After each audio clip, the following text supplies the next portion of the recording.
Republican senator also has high praise for the military operation that killed bin Laden. Senator Roy Blunt joins us now from Washington, D.C. with his take on the bin Laden situation. And Senator Blunt, if we can ask, where were you when you heard the news and what was your reaction?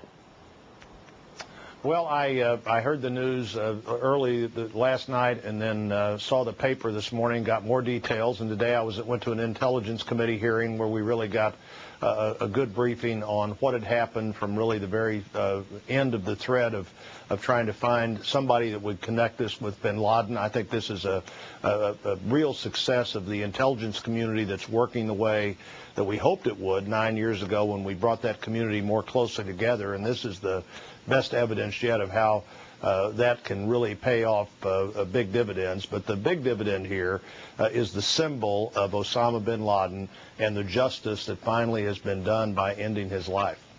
He is, of course, the figurehead of al-Qaeda, and he's the face everybody in the world knows as the face of terror. How do you think, Senator, going forward, his death should impact U.S. military operations in Afghanistan?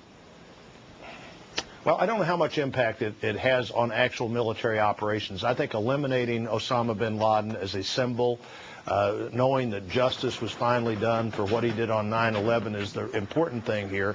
It's been our belief for some time that he's not in any kind of operational control of al-Qaeda any longer. We may find out in the next few days that was wrong and that al-Qaeda sort of goes away when Osama bin Laden goes away, but I don't think that's what's going to happen. In fact, al-Qaeda in Yemen, al-Qaeda in other places may not be very connected to the remnants of the original al-Qaeda and al-Zawahiri and whoever else is running it, but it's important to eliminate the funding stream that bin Laden provided with his own money and money he raised. And maybe the most important thing is to send this symbol that the forces of murder and intolerance don't prevail over the forces of democracy and freedom. I just got back from Egypt and Israel, a very short trip over there, but looking at what's happening there, meeting with our intelligence community there, and hopefully, whether it's Egypt or Tunisia or Libya, one of these countries will quickly become the model of what can happen with people just having a desire for freedom, not a desire to put their worldview on everybody else. And of course, that was what Osama bin Laden wanted to do. Senator, in the short term, given the intelligence you have and are getting now, are you concerned, and how concerned are you about a potential retaliatory attack?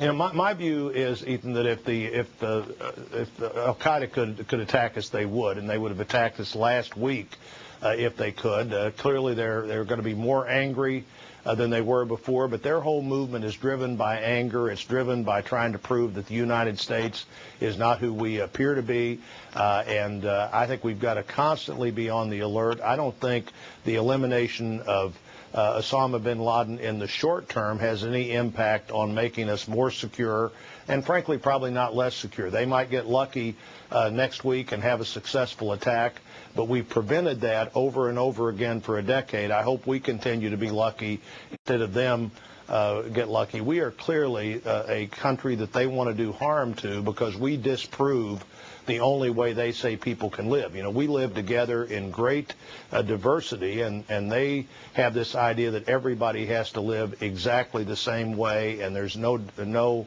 divergence from that way. So we're a target. We were a target last week. We were a target yesterday. We'll be a target again tomorrow. Senator Roy Blunt joining us live from Washington, D.C. Sir, thank you for your time this evening.